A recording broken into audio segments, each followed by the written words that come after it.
During Brainiac's invasion of Earth, Oliver Queen the Green Arrow took a brand new level in heroics, but how did it all go down? Well, let's take a closer look at Green Arrow Annual Issue number 2 and find out, shall we? Alrighty then, so this issue is pretty interesting. First and foremost, it's a tie-in to Justice League No Justice, the only tie-in actually. For some reason, it came out the same week that No Justice ended. The story itself also just so happens to take place before, beginning, and after the events of that storyline, and oh yeah, did I mention? It's also the first issue from brand new Green Arrow creative team, the Bensons, Shauna and Julie. Alright, that's enough pretext. What exactly is the story about? Well, we join Green Arrow trying to keep peace in the streets during Brainiac's initial invasion of Earth. He comes up against old-timey Judd Winnick baddie Brick. Danny Brickwell has seemingly been redesigned since last we saw him. Now he's sporting a sick-ass Wilford Brimley mustache for some reason. The gang lord is trying to use the chaos of the alien invasion to try and get some money to get out of Dodge. Green Arrow disagrees and the two have themselves a fight. Once it becomes apparent though that Brainiac is the real threat, Green Arrow does everything in his power to try and protect the people on the street. All the while, GA feeling slightly inferior given the fact that the Justice League didn't call him for the big Brainiac fight, or the fact that Brainiac didn't try abducting him like he is other heroes. His worries quickly turn to the safety of his lady love, Black Canary. Luckily, Dinah, being one smart cookie, managed to put in some contingencies in case something like this should ever go down. Batgirl, the leader of the Birds of Prey, a team that Black Canary just so happens to be on, gets in contact with Green Arrow. Barbara Gordon also seemingly being able to avoid Brainiac's wrath for some reason. Together, the two find out that Dinah was actually with her other team, the Justice League of America, when Brainiac initially attacked. Man, Black Canary gets around, she's on so many teams. Now, Green Arrow is going to have to cover a lot of ground very quickly, something that a man lacking in metahuman powers would have difficulty with, but not our guy, because he has something even better than superpowers. He has money,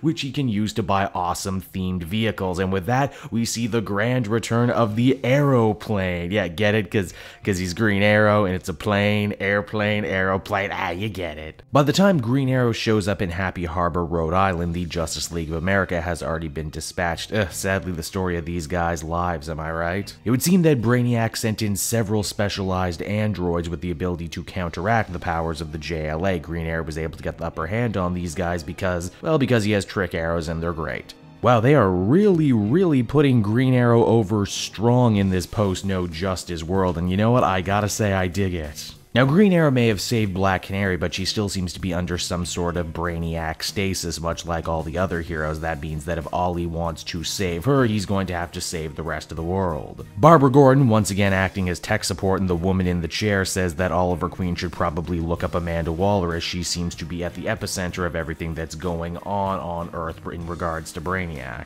And, well, from there, if you read the main Justice League No Justice story, then you pretty much know how the rest of this tale goes. Green Arrow tries to hunt down Amanda Waller. He ends up crashing his plane and making some wicked skates out of the wreckage. Eventually, the two do cross paths. They don't like each other, but then reluctantly are forced to work together before eventually having a falling out. Again, you know how this goes. But what happened after? Well, Green Arrow proved himself to be a big damn hero in the defense of Earth, earned the respect of the rest of the Justice League, and especially Martian Manhunter, who entrusted him with a mysterious box that is essentially, well, the kill switch to the Justice League, making Oliver Queen the most dangerous man in the DC universe right now. Don't worry though, Green Arrow's not going to let the pressure get to his head or anything. In fact, now that all the danger has passed, he's decided to take it easy for a little bit and go on a road trip with Black Canary as the comic ends. So that was Green Arrow Annual Issue number 2, everybody, and overall I would say it was a mixed bag leaning more towards the positive. It definitely suffers from coming out when it did, so close to the end of No Justice. Had it come out earlier, I think it would have been a lot more exciting to see this book fill in some blanks and give a little backstory to what was going on Earth. I definitely appreciate them trying to raise Green Arrow's profile in the DC universe, trying to make him a AAA character, someone who interacts with a lot of other members of the superhero community. I also like that they're honoring the idea that Green Arrow now holds the kill switch for the entire Justice League. I wonder if this is going to come up a lot more in his book now that the Bensons are writing it. Speaking of the Bensons, I think they're well suited for the material. Their Green Arrow definitely sounds different than the Lemire or the Percy version, if I had to pinpoint what I thought he sounded like, I would say he actually reminded me more of the Justice League Green Arrow than anything, and that's not a bad thing to remind me of.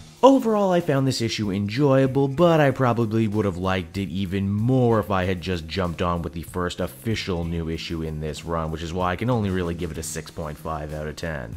Hey there everyone, it's Cape Joel again. Thanks so much for watching to the end of the video. I hope you enjoyed it, and if you did, why not take a look at some of these other videos I've been working on from the channel. Then, you can follow me on Twitter and Facebook at Cape Joel so you always know what's coming out next. And hey, if you like what I do and are feeling in a supportive mood, you can also check out my Patreon link down in the description. Patrons get exclusive access to videos and content before anyone else, and you can do so for as little as $1 a month. It would really help me out. So, until we meet again everyone, this has been Cape Joel. I will be back again next time with more great comic content that smacks of greatness. Bye-bye, everyone.